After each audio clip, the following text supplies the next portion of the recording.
It seems like everywhere you turn these days, ancient beliefs and practices are having like a real resurgence. Yeah, it's fascinating, isn't it? It's like in a world that's, in many ways becoming more secular, there's this counter movement almost, of people who are searching for something more, something maybe ancient, a little mystical maybe.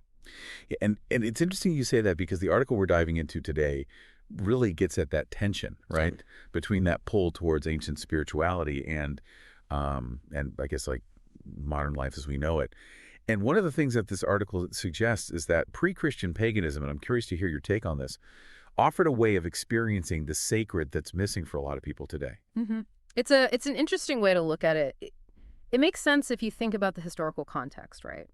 Because after the Enlightenment, you saw a real shift away from traditional religions, and science offered these new explanations. Atheism sort of started to gain some traction, and societal structures were changing. So those old certainties about, humanity and our place in the universe, it just didn't resonate in the same way. And this article really seems to be kind of grappling with that tension and I guess that disconnect. And they use this phrase, and I'm curious to get your take on this because it really jumped out at me, spiritual retardation, to describe what the author sees as a lack of spiritual depth in the modern world. It's a strong statement, and honestly, I think it could even rub some listeners the wrong way.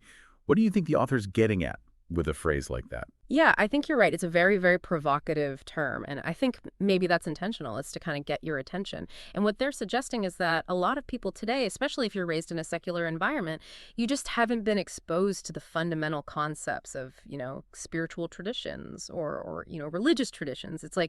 It's almost like if you're trying to appreciate a really complex piece of music, but you don't understand like the basic elements of melody or rhythm. So you're saying it's not about intelligence or capability, but more about a lack of exposure. Exactly. Yeah, it's like a lack of exposure. It's almost like they call it a lack of spiritual muscle, right? And they argue that this lack of spiritual muscle can make paganism in particular really appealing because it's a much more primal, experiential, like kind of form of spirituality. Hmm. So it's almost like going back to like the source code of spirituality in a way. Yeah, I like that. It's like getting back to the source code before it became, codified and, organized religion. Right, exactly. And I think for some people, that direct connection is just incredibly powerful. Yeah. It speaks to something deep within us, Yeah, this need to connect to something bigger than ourselves. I like that. It transcends time periods, belief systems. Yeah.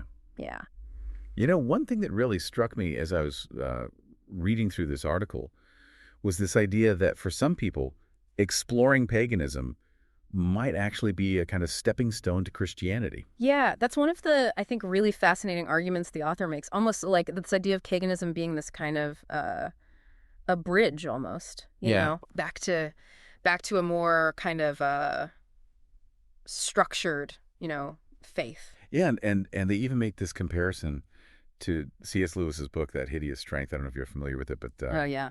Merlin ends up being like a key figure. Right, right. Yeah, it's like in that story, Lewis is really kind of exploring this idea that people need to kind of engage with, almost like ancient magic and myth as a way to awaken this sense of the supernatural. Yeah. Like they have to, It's almost like they have to kind of go back to this more primal kind of spirituality before they can even like wrap their heads around, Right. a more kind of complex system of faith. Yeah. It's like it almost like primes them for it in a way. But I thought it was interesting too because the article is also quick to point out that there are pitfalls, right, with modern expressions of paganism and how it's practiced today. In fact, at one point, the author even says, and this is a quote, "Unless one is doing this, they cannot really be called pagan." And they were talking about human sacrifice, which is it's a pretty intense statement. Yeah, well, it's a good point. I think, it brings up this whole challenge with trying to revive any sort of ancient belief system, right, Correct. in a modern context. Because, you can't just like extract all the things that appeal to you and just ignore the other aspects that are maybe a little out of step Right, exactly. with contemporary values. Right. You can't pick and choose. Yeah. And that actually made me think about another point that the article raised later on about the influence of modern ideas, Yeah. on these pagan practices, that it's almost like it's almost like trying to recreate a Roman mosaic, but you're using plastic beads. You know what I mean? Right. It's like you might get the basic idea across, but something essential is missing.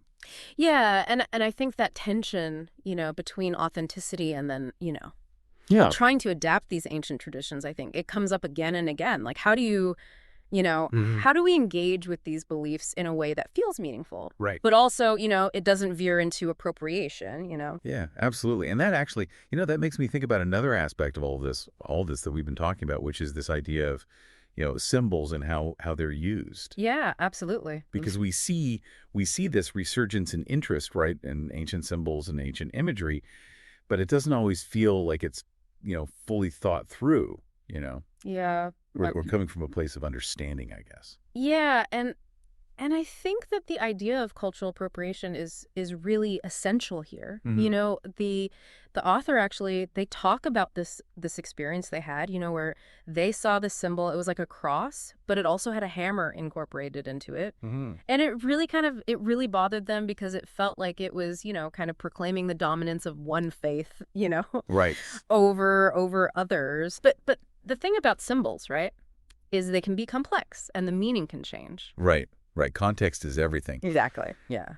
And it made me think about another example that the article brought up, which was the Black Sun, Mm-hmm. which obviously has a really, really charged history. Right. But the author kind of seems to be saying that even though it's been associated with, Nazi ideology, Yeah. that there could be other interpretations. Yeah. That maybe it could even represent something related to Christianity. Yeah. And I think that's a really good example of just how, Yeah. how complicated the relationship between symbols and history and even like people's belief systems can be.